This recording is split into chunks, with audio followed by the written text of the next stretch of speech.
Pemirsa, Ketua Umum Partai Demokrat Susilo Bambang Yudhoyono menanggapi pemberitaan yang menyebutkan bahwa dirinya menelpon Ketua Umum MUI Kiai Haji Ma'ruf Amin. Dan berikut pernyataan Susilo Bambang Yudhoyono. Konon katanya ada 3 sumber yang memberitahu saya, beliau ingin bertemu dengan saya, tidak ada masalah. Cuma dilarang oleh 2-3 orang di sekeliling beliau. Nah, dalam hati saya, hebat juga ini yang bisa melarang presiden kita untuk bertemu dengan sahabatnya yang juga mantan presiden.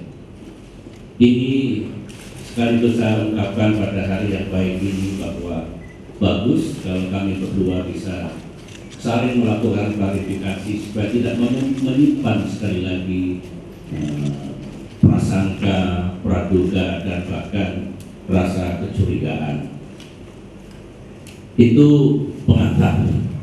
Nah, sekarang intinya teman-teman para wartawan, saya kira semua mengikuti kemarin dalam sebuah persidangan dikatakan ada rekaman atau transkrip atau bukti percakapan saya dengan Kiai Haji Ma'ruf Amin.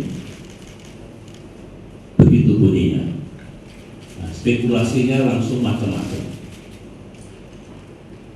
Nah, saya ingin menyoroti masalah itu karena kalau betul percakapan saya dengan Pak Ma'ruf Amin atau percakapan siapapun dengan siapa disadap tanpa alasan yang sah, tanpa perintah pengadilan, dan hal-hal yang dibenarkan dalam undang-undang, namanya itu penyadapan ilegal. Kalau yang disadap itu percakapan telepon, bunyinya menjadi illegal, telepon hacking. Nah, kalau penyadapan itu punya motif politik, maka istilahnya menjadi political spying. Satu, dari aspek hukum masuk, dari aspek politik juga masuk. Saya kira teman-teman masih ingat skandal Watergate. Dulu kubu Presiden Nixon menyadap kubu lawan politik yang juga sedang dalam kampanye pemilihan presiden. Memang Presiden Nixon terpilih menjadi presiden, tetapi skandal itu terbongkar.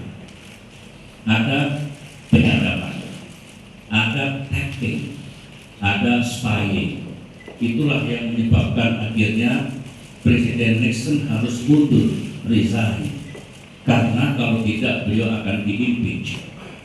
Saya hanya menggambarkan bahwa political spying, illegal hacking itu kejahatan yang serius di negara manapun juga. Oleh karena itulah saya pada kesempatan yang baik ini ingin mencari dan mendapatkan keadilan sebenarnya. Apa yang sesungguhnya terjadi. Ya. Karena kalau betul-betul telepon saya selama ini disadap secara tidak legal, saya mendengar pada awal September setelah kembali dari Jawa Tengah, Jawa Barat, diberitahu Pak SBY hati-hati, ada informasi telepon Bapak dan anggota tim yang lain disadap. Belum lama, kurang lebih 1 bulan yang lalu, saya juga dapat informasi sahabat dekat saya tidak berani menerima telepon saya karena diingatkan oleh seseorang di lingkar kekuasaan, hati-hati telepon kalian disadap. Sehingga kalau bicara sekarang melalui utusan, melalui carakan. Tetapi saya masih belum yakin apa iya. Salah saya apa? Disadap. Mantan presiden itu mendapatkan pengamanan oleh Pak Pampres. Siapapun mantan presiden itu, siapapun mantan wakil presiden itu, yang diamankan apanya? Orangnya, objeknya, kegiatannya, dan kemudian kerahasiaan pembicaraan. Jadi menurut saya, antara yakin dan tidak yakin apa iya, saya disadap. Nah, kalau betul-betul disadap, maka segala pembicaraan, kemudian kegiatan, mungkin strategi, mungkin rencana, apapun akan diketahui oleh mereka yang tidak punya hak sama sekali. Dan kalau itu menganggap dirinya lawan politik, ya sama dengan skandal Watergate tadi, mendapatkan keuntungan dan manfaat politik dengan cara menyadap, mengetahui, mendapatkan informasi tentang seluk-beluk pembicaraan termasuk rencana dan strategi dari lawan politiknya. Dalam pilpres maupun pilkada, ya penyadapan seperti ini sangat bisa membuat seorang kandidat yang memang akan ketahuan semua, mau dirahasiakan seperti apapun, ketahuan, tahu. Sementara itu saudara-saudara, saya ingatkan masih kembali ke soal penyadapan ilegal, karena for me it is very serious. Kita punya perangkat undang-undang, adalah undang-undang tentang informasi dan transaksi elektronik, ITE. Ya, itu pertama kali terbit di era saya dulu pada tahun 2008, kemudian diperbaharui di era Pak Jokowi pada tahun 2016. Di situ ada pasal-pasal yang melarang seseorang atau pihak manapun melakukan penyadapan ilegal tadi.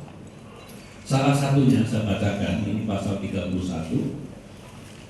Setiap orang dengan sengaja dan tanpa hak atau melawan hukum melakukan intersepsi atau penyadapan atas informasi elektronik dan atau dokumen elektronik dalam suatu komputer dan atau sistem elektronik tertentu milik orang lain dipidana dengan pidana penjara paling lama 10 tahun, berat hukumannya, dan atau denda paling banyak 800 juta rupiah. Konstitusi kita, undang-undang kita, aturan kita sama dengan negara-negara lain melarang tindakan penyadapan ilegal itu.